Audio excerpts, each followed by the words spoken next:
Ok, imagine un truc. Il est 2h15, t'es chez toi, il pleut, tu l'entends parce que ça tape dans les carreaux. Tu regardes une vidéo tranquille, peut-être même celle-là. Tu tues le temps, les minutes, sans te soucier de ce qui se passe dehors.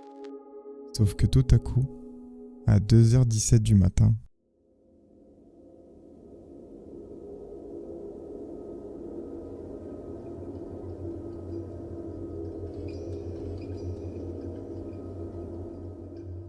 wow, bah y a pas à chier, le synopsis il envoie du lourd. 17 gamins d'une même classe qui disparaissent dans le fin fond des États-Unis, c'est simple, facile à résumer, mais ça soulève tellement de mystères que même la bande à Scooby-Doo elle l'aurait pas résolu celui-là. Allez, j'arrête de raconter n'importe quoi, bienvenue dans la Fast Review. Aujourd'hui on parle de Evanouie, élu pour beaucoup de meilleurs films de l'année. Vous êtes prêts?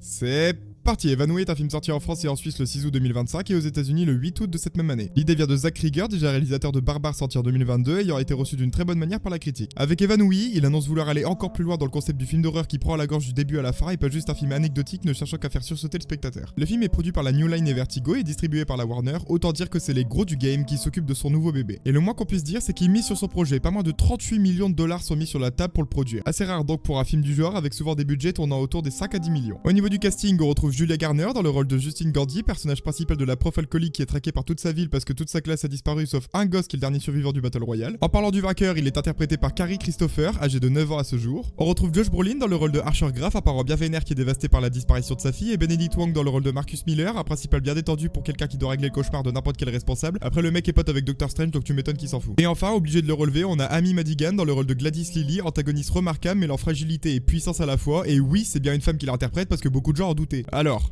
le film il est comment? Et bah pour moi, le film il est plus que bien, il plaira pas à tout le monde qu'on se mette bien d'accord, il a une construction différente de ce que l'horreur nous propose dans son fanservice habituel, il est découpé dans la première partie en chapitres où on suit un personnage à la fois nous donnant au fur et à mesure les pièces pour reconstruire le puzzle entier du mystère planant, et dans sa seconde partie la révélation et la conclusion de l'histoire que j'ai trouvé ceci dit moins bonne, revenant à un film plus classique mais qui reste d'une très bonne qualité. Attention, ça va spoiler grave donc vous êtes prévenus, foncez voir le film si vous voulez le découvrir par vous-même. L'utilisation du vaudou comme élément principal pour expliquer les événements arrivés cette nuit est réussie, personnellement je l'ai vu venir assez vite mais ça ne change pas le fait que c'est bien ficelé, on déplorera juste la fin prévisible une fois le dernier arc lancé. On se doute que c'est Alex qui va être l'élément principal pour libérer tout le monde et que les autres sont juste là pour prendre une dose de violence. En somme toute, le film est réussi, il représente une belle critique dissimulée du système américain et les problèmes reliés à ce dernier. Les quelques jumpscares présents sont eux aussi bien amenés, ne tombons pas dans l'abus du procédé, réussissant les rares moments où il veut nous surprendre, car le film il a une volonté, c'est instaurer une ambiance malsaine. Je mets une mention spéciale pour les scènes où l'on voit le danger se rapprocher dans l'arrière-plan, ne pouvant que s'imaginer l'inévitable qui va arriver pendant de longues secondes. Voilà, pour conclure, parce que le but d'une fast review c'est pas que ça dure 10 minutes, même si chaque film mériterait qu'on y passe un peu plus de temps. C'est un très bon film d'horreur avec des idées bien alluées et si vous en avez marre des films avec le cahier des charges habituel, je pense qu'Evanouie pourra vous donner ce que vous recherchez. Je lui donne la note de 16 sur 20 et on attend de voir les prochains films de Zach Krieger pour voir s'il est capable de nous pondre des films du même niveau. C'était la Fast Review, je vous dis à très bientôt, d'ici là restez en vie et n'oubliez pas,